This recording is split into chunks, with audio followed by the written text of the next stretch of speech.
मित्रांनो, युगसाक्षी स्वराज्य या आपल्या लाडक्या चॅनलवर तुमचं मनापासून स्वागत. मागच्या भागात आपण पाहिलं की स्वराज्याचे गुप्तहेर प्रमुख बहिर्जी नाईक म्हणजे फक्त एक नाव नव्हतं, तर तो स्वराज्याचा तिसरा डोळा होता. पण अफजल खानाचा माज उतरवण्यामागची त्यांची ती खळबळजनक कामगिरी कोणती होती? चला तर मग जाणून घेऊया या रोमांचक भागात. 1659चा काळ. विजापूरचा बलाढ्य आणि क्रूर सरदार अफजल खान स्वराज्याला संपवण्याच्या इराद्याने महाकाय सैन्य घेऊन निघाला.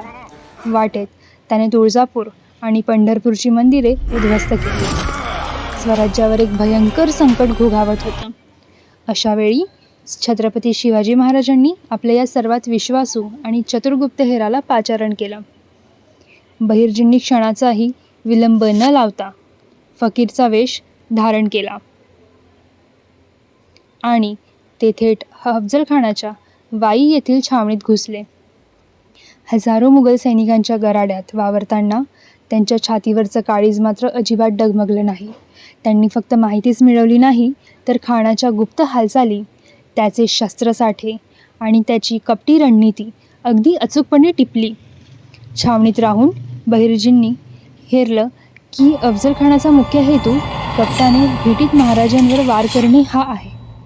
घनदाट जंगलात मध्यरात्री पक्ष्यांचा आणि प्राण्यांचा हुबेहूब आवाज काढून त्यांनी हा गुप्त संदेश थेट स्वराज्यातील मावळ्यांपर्यंत आणि महाराजांपर्यंत पोहोचवला.